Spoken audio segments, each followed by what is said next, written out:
One of Excel's most powerful features is its ability to handle date and time arithmetic. When you're working with date data, it's important to know how much time has elapsed between certain dates. And sometimes it's a question of actual days elapsed. Sometimes it's a question of hours, minutes, and seconds. Excel can handle nearly all of those situations beautifully. Behind the scenes, and something you should know just a little bit about, is the fact that every date from 1900 onward until the year 10,000 has a value associated with it. Here's a date here in cell D1. Do we really care what the date value behind the scenes is? Probably not most of the time. If you do click the comma button on the Home tab, you can see what that date number is, but that's not really something we need to do very often. But it does set the stage for understanding what's happening here when we're working with date and time math.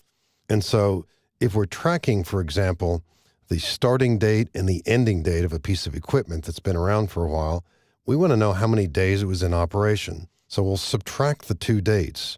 Now, we don't really care what the values are in the background. We care that they are there, but that allows this math to work properly. Equal this cell, which has some value like 39,000, 40,000, something like that, we don't know, minus the value of this cell. How many days was this piece of equipment in operation?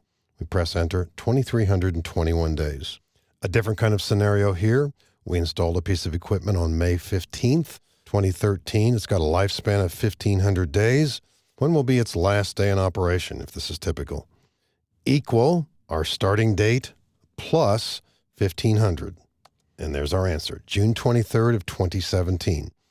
Here's another date here. We simply want to know the dates 90 days before, 90 days after.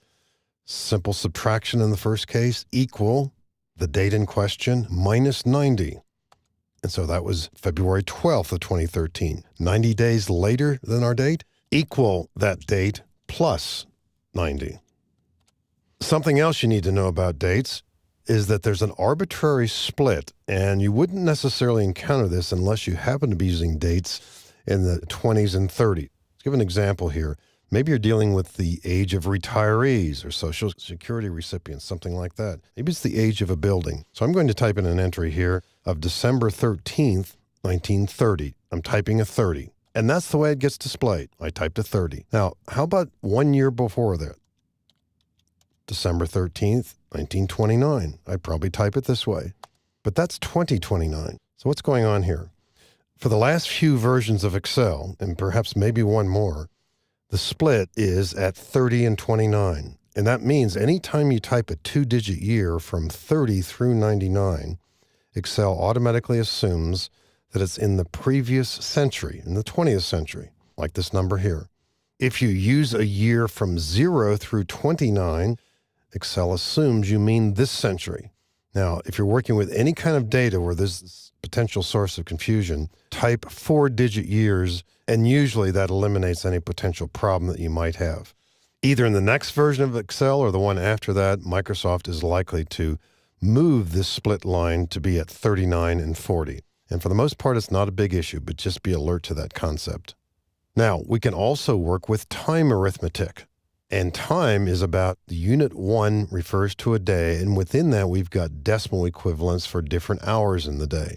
If we were to look at this in its pure number form, it's almost 8 o'clock. That's about a third of the day if we're trying to see the number behind the scenes. And I would emphasize we almost never really need to do this, but just for the record, that's going to be about 0.31, 0.32, maybe something of that nature. I'll click the comma button up here temporarily to display it differently, and you see it that way.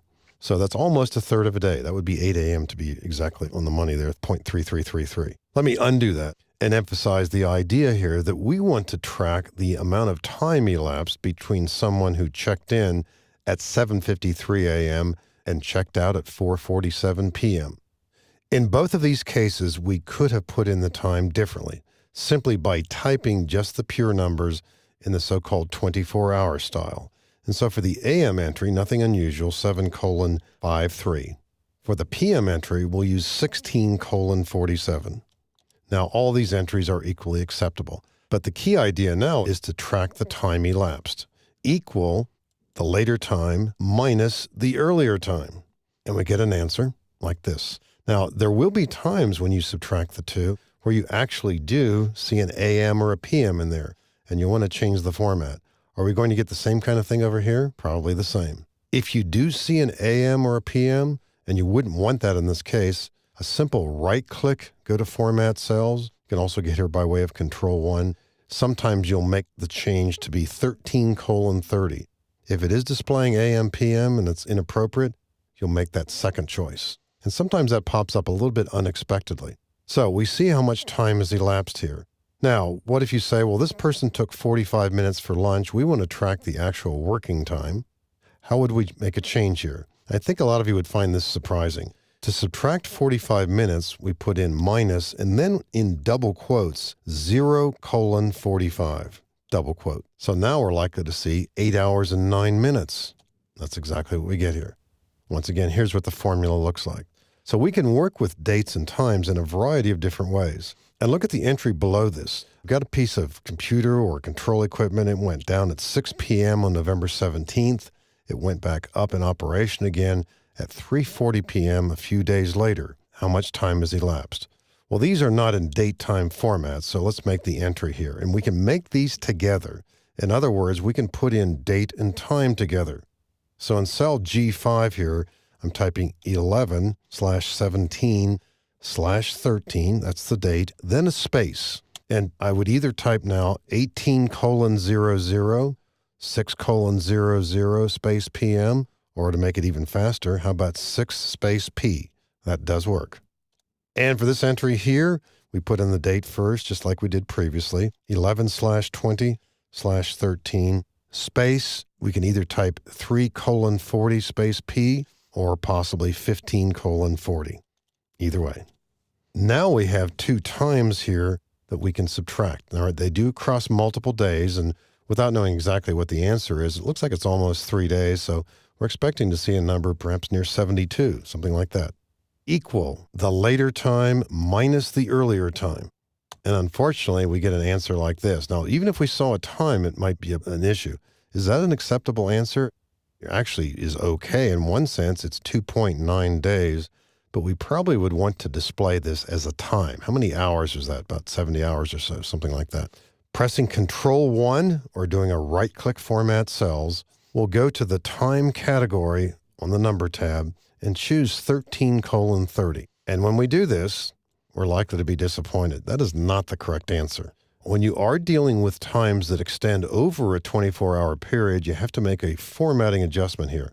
This isn't one of Excel's finer moments, although it is easy to correct. This time we'll do a right-click, go right into Format Cells, and on the number tab here, we choose time, but who would ever guess that we choose the option here that has the 37 in it?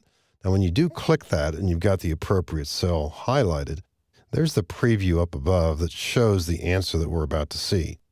69 hours and 40 minutes. Now, in this display also, it might have seconds in there that we don't really need. So if you don't want that, jump over to Custom, take out the seconds and all the remaining character out there. So this is a bit of a runaround to get here, but at least we have this capability. And when you see the H within brackets, that means that it can handle hours over 24. Every time I see this, I think there should be a better way to do this. But nevertheless, it does work, and that's the answer that we would want.